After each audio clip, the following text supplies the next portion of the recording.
یہ الفاظ حضرت یوسف علیہ السلام کے بھائیوں نے کہے تھے کہ ہمارے ساتھ حضرت یوسف کو بھیج دیں، تو وہاں پر بھی غدن کے الفاظ آئے، تو اس کی تفسیر کے اندر کیا فرمایا وہ ذرا سنیں۔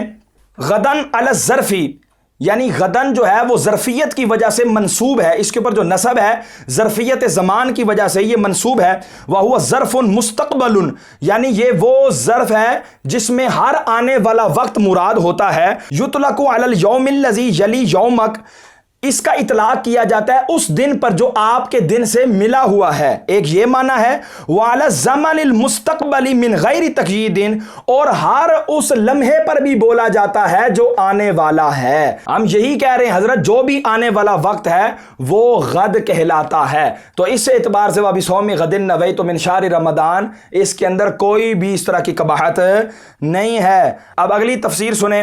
المحرر الوجیز لابن عطیہ متوفہ 546 سنہ ہجری، آپ نے جو ہے وہ اسی آیت یعنی کہ سورہ یوسف کی آیت نمبر 13 کے اندر جو غدن کے الفاظ ہے اسی کے تحت آپ فرماتے ہیں ظرفن، یہ ظرف ہے، ظرف زمان ہے، اصلہ غدون، اس کی اصل غدو ہے۔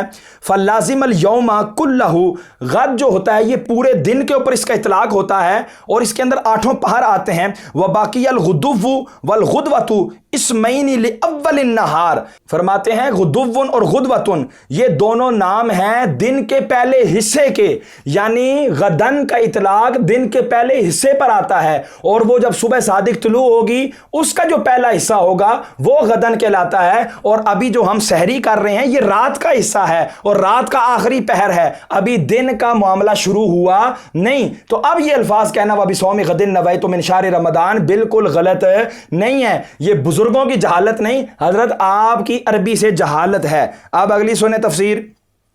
نظم الدرر للبقائی متوفہ 885 سنہ ہجری، سورہ یوسف کی آیت نمبر 13 کے تحت ہی آپ جو ہے نا فرماتے ہیں غدن علی الظرفی، یعنی غدن منصوب ہے ظرفیت کی وجہ سے۔ وَهُوَ ظرف مستقبل، یہ ہر آنے والا وقت اس کے اوپر غد کا اطلاق ہوتا ہے۔ یطلق علی اليوم الذی یلی یومک، اور اس کا اطلاق اس دن پر بھی ہوتا ہے جو آپ کے دن سے متصل ہے، یعنی آنے والا جو دن ہے آپ کا دن، یہ جو جس میں آپ موجود ہیں، اور وہ جو آنے والا دن ہے اس پر بھی اس کا اطلاق ہوتا ہے۔ اور فرمایا وعلی الزمن المستقبل من غیر تقیید، اور ہر آنے والا لمحہ، ہر آنے والا لمحہ اس کو بھی غد کہا جاتا ہے۔ تو لہٰذا غدن کے الفاظ جو یہاں پر آئے ہیں حضرت کو ایک ہی معنی آتا تھا، اسی کے اوپر لے کر جو ہے نا یہ بیٹھے ہوئے ہیں اور بزرگوں کے اوپر معاذ اللہ تہمت رکھ رہے ہیں۔ اگلی تفسیر ہے تفسیر آلوسی، علامہ آلوسی متوفہ 1270 سنہ ہجری، آپ بھی سورہ یوسف کی آیت نمبر 13 کے تحت یہ جو غدن آیا ہے اس کے بارے میں فرماتے ہیں نصب علی الظرفیت الزمانیت، یہ ظرفیت زمانیہ کی وجہ سے اس کو منسوب کیا گیا ہے۔ یہ نحو کا اعراب بیان کر رہے ہیں، مرزا صاحب کو تو کخ سمجھ نہیں آنی۔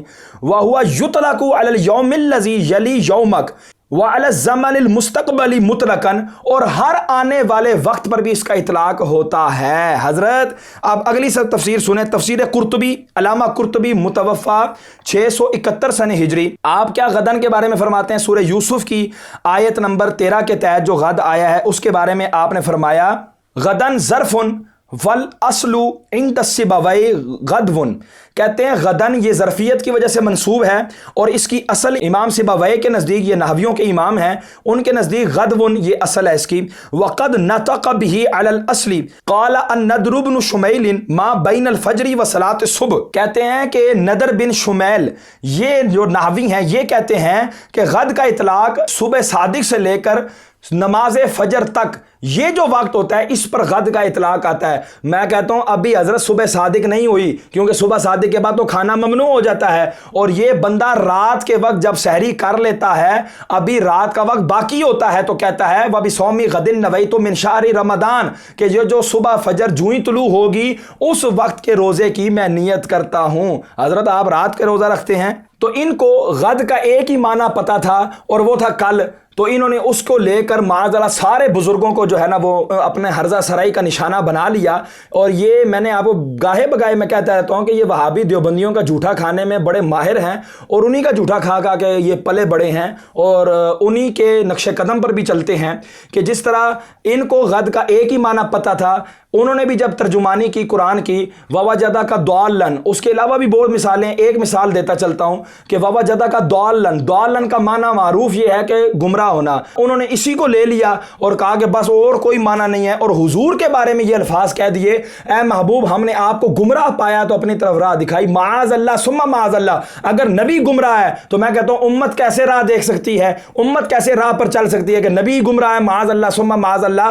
تو بریلی کے سلطان امام احمد رضا خان فاضل بریلی رحمۃ اللہ تعالی علیہ کی وسعت نظری دیکھیں اور علمی وسعت دیکھیں، آپ نے دیکھا کہ لغت کے اندر اس کا ایک معنی یہ بھی ہے کسی کی محبت میں خود رفتہ ہونا بھی ہوتا ہے کہ بندے کو اس کی محبت کے علاوہ کچھ نظر نہ آئے، ہر وقت اسی کی محبت میں ڈوبا رہے۔ تو رب تبارک و تعالیٰ کے محبوب کی یہی شان ہے کہ وہ ہر وقت رب کی محبت کے اندر ڈوبے رہیں۔ تو اس کا معنی پھر سیدی اعلیٰ حضرت نے کیا ووجدک ضالا فہدا، اے محبوب ہم نے آپ کو اپنی محبت میں خود رفتہ پایا، اپنی محبت میں ڈوبا ہوا پایا تو اپنی طرف راہ دکھائی۔ تو میں کہتا ہوں مرزا صاحب اپنی خدا را عربی درست کر لو، اور عربی درست نہیں کرو گے اسی طرح کی بونگیاں مارو گے، اور معاذ اللہ بزرگوں پہ اسی طرح ہرزہ سرائی یہ کرتا ہے۔ اور کیوں کرتا ہے؟ کیونکہ اس کا اپنا علم مکمل نہیں ہے، اردو سے حاصل کیا ہوا اس کا علم ہے۔ لہٰذا ہم تمام ناظرین سے یہی التجا کریں گے کہ وہ اس بندے کی اتباع